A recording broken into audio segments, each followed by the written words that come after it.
अस्सलामुअलैकुम रहमतुल्लाहि व बरकातुहू। आप प्रेग्नेंट हो और तो आप जैसे ही प्रेग्नेंट होते हो तो आपको बड़ी बूढ़ियां इधर से उधर से बातें सुनने को मिल जाती हैं। तुम्हें ये खाना पसंद है, तुम्हें ये खाने को दिल चाह रहा है, लड़की ही होगी।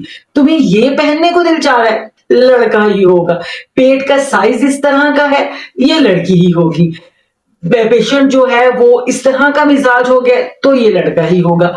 तो ये तमाम बातें जो है उसी को आज हम डिस्कस करने लगे हैं कि किन अलामात से आपको ये पता चल सकता है कि आपका होने वाला जो बेबी है वो लड़का है कि लड़की है। चलिए जी वीडियो को स्टार्ट करते हैं। जिस वक्त आपको कंसीव होता है, डे फर्स्ट, पहला लम्हा, day first of your conceiving, first movement of your pregnancy, उस वक्त ही डिसाइड हो जाता है कि ये जो ज़ायगोट है, ये जो हमल है, ये जो फीटस है, इसमें आगे जाके लड़की होना है या लड़का होना है। तो जब ये उस वक्त ही डिसाइड हो गया तो ये जो आप अंदाजे लगाते हैं कि इस तरह पेशेंट बैठे, इस तरह पेट की पोजीशन हो, मीठा खाए, कड़वा खाए, तो ये जो है लड़की होगी या लड़का होगा। तो ये सब मिथ हैं, इसमें रियलिटी कुछ भी नहीं है। जब आप अल्ट्रासाउंड करवाते हो तो आपको 12 वीक से 20 वीक के अंदर अंदर सैक का जेंडर, फीटस का जेंडर जो है वो पता चल जाता है,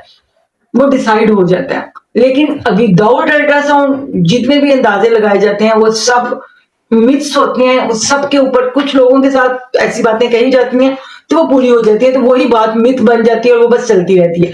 सपोज टू भी कुछ मिथ्स को जिक्र कर लेते हैं। जैसे कहते हैं कि अगर आपको प्रेगनेंसी हुई है और अगर आप जो औरत है वो बड़ी ही निखर के खूबसूरत होगी तो सब कहते हैं देखा इसके मुंह पे तो बड़ा ही रूप आया हुआ है, लड़का पैदा होना है। अगर बेचारी किसी के मुंह पे एचबी की कमी की वजह से या किसी यूट्रस की खराबी की वजह से उसके मुंह पे डिस्कलरेशन हो गई है, छाइयां हो गई हैं, तो कहते देखा कि कोई ना रंग है ना रूप है, कितना मुंह उतरा हुआ है, लड़की पैदा होनी है।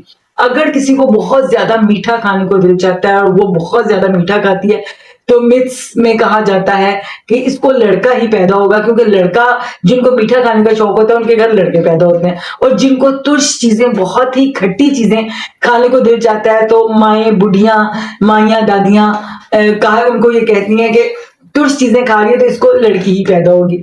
एक और बड़ा मिथ देखने को आया है कि पेशेंट्स, अम्मियां दादियां कहती हैं जी अगर तो उस बड़ी ही खुश इखलाक है तो ये जनाब बेटा पैदा होगा, और अगर वो बहुत ही सड़ी हुई है, बात बात पे रोती है, बात बात पे लड़ती झगड़ती है, तो बेटी ही पैदा होगी। और पेट की पोजीशन से भी अंदाजा लगाया जाता है कि पेट अगर पूरा आगे को निकला हुआ है तो ये जनाब बेटी पैदा होगी, ठीक है। और अगर वो लेफ्ट साइड को निकला हुआ है तो बेटा पैदा होगा, अगर फैला हुआ है तो बेटी पैदा होगी, अगर चौड़ा है तो बेटा पैदा होगा। तो खैर जिस वक्त आप प्रेग्नेंट होती हैं डे फर्स्ट से ये बातें आपको सुनने को मिल सकती हैं। इनको एक कान से सुना करें, दूसरे कान से निकाल दिया करें। अल्लाह पाक ने डिसाइड कर दिया है कि आपके घर बेटी होनी है या बेटा होना है, बस ये दुआ करें बेटी हो या बेटा हो, अल्लाह पाक उसको आपकी आंखों की ठंडक बनाए, नेक औलाद दे, फर्मा बरदार हो, बस यही सब कुछ है। बेटी और बेटा सब इक्वल है। आज के लिए बस इतना ही, मिलते हैं इंशाल्लाह नेक्स्ट वीडियो में, तब तक के लिए अल्लाह हाफिज। पाकिस्तान जिंदाबाद।